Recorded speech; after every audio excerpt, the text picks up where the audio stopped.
Last week, a clay tablet from ancient Babylon gave you one iron rule.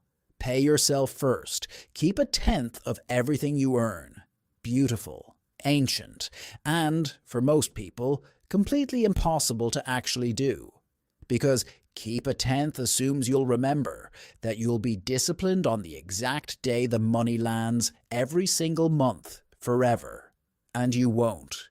Nobody does.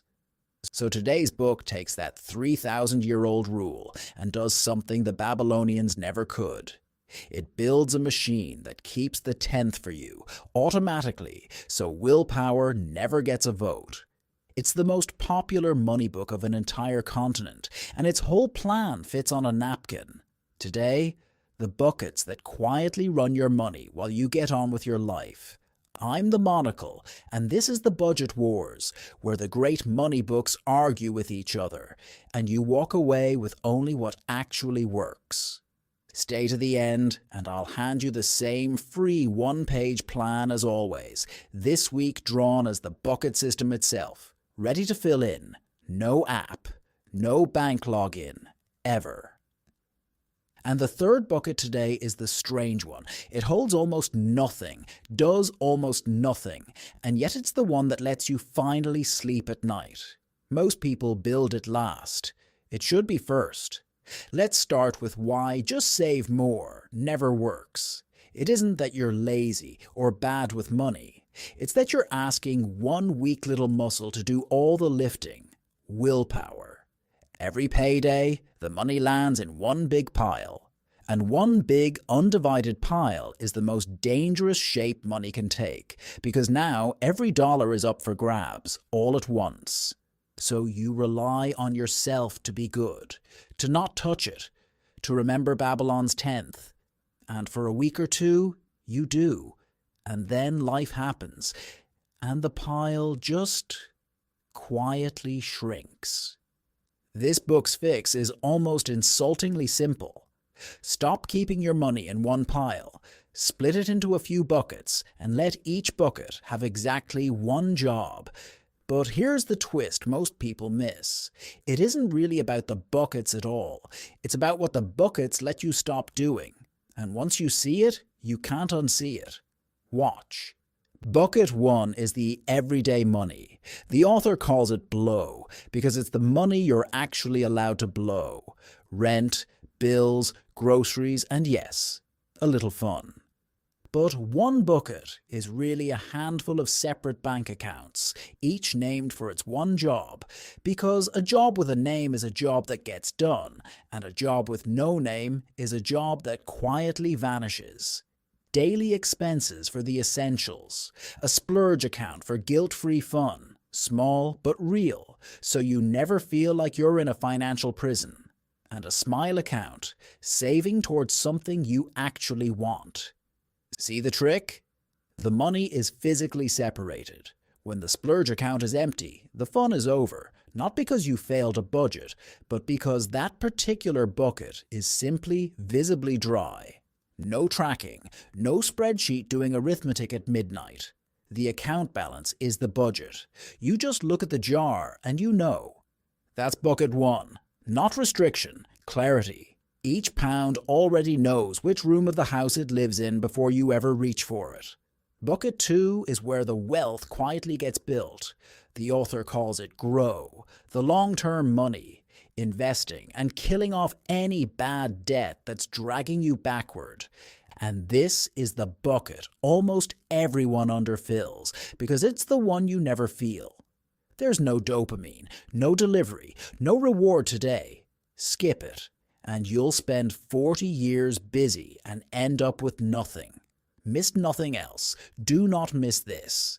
Inside Grow lives a fierce little account the book names the Fire Extinguisher. Its one job, point a steady stream of money at your worst debt until the flames are out. One target at a time. And once the debt is dead, that same stream doesn't disappear. It swings straight over to investing, the exact 10th Babylon told you to keep, except now a machine keeps it on the same day, every month, without asking you. This is the whole secret of Bucket 2. It's boring, it's automatic, and it's relentless. You feel nothing month to month, and then one year you look up and the tree is enormous. Now, bucket 3, the one I promised. The book gives it a deliberately silly name, Mojo. And it might be the most important account you'll ever open. Mojo is your safety money, your emergency fund, sitting in a separate account, slightly out of reach, deliberately annoying to get to, so you don't rate it for a sale. Now, on paper, Mojo does nothing. It just sits there. It doesn't grow much. It's not exciting. A pure spreadsheet would tell you it's a waste of good money, but the spreadsheet is measuring the wrong thing, because Mojo's real product isn't interest. It's calm. It's the phone call from the mechanic that used to ruin your month, and now it's just a Tuesday.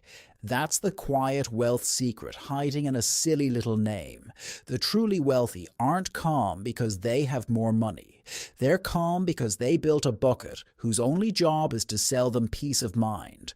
So how do you actually run 3 buckets and 6 little accounts without it becoming a second job?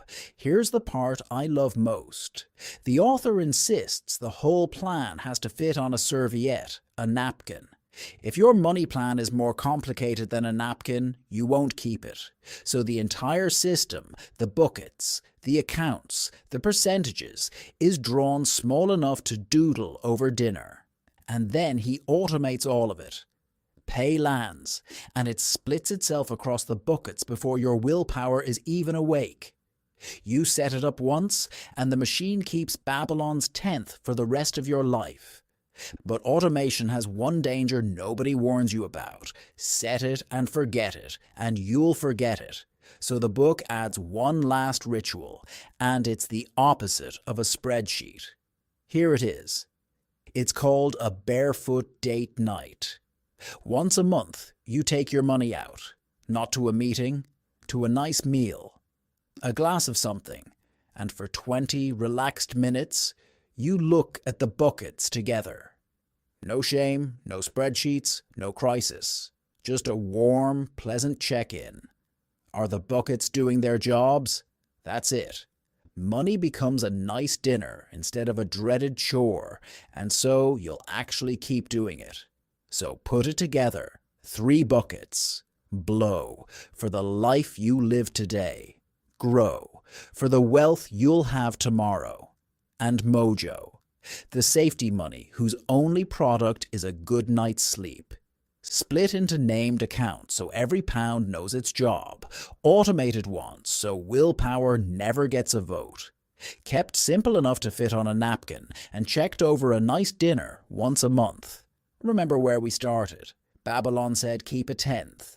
This book's real gift isn't a new rule. It's the machine that finally makes the oldest rule automatic, so you keep the 10th without ever having to be a hero about it. The app sold you tracking. Babylon sold you discipline. This book sells you the quietest luxury of all, a money life you almost never have to think about. So here's your move for this week. I've drawn the entire bucket system onto that same free 1-page plan. Blow, Grow, Mojo, and the little named accounts under each, ready for you to fill in. It's free, it lives in Google Sheets or Notion, and it still never once asks for your bank login. The link is waiting below. Then do just one thing this weekend. Open your Mojo account, the safety bucket, and move even a tiny amount into it. And tell me in the comments, which of the 3 buckets is emptiest in your life right now? Be honest, I read them. But all of this, the buckets, the automation, the calm, quietly assumes one thing, that you're not already drowning in debt. And if you are, none of it fits on the napkin yet. So, next episode, the method for clawing your way out. It's a plan the math says is wrong. You pay the smallest debt first, not the most expensive one, and that mathematical mistake is the exact reason it actually works. I'll see you there.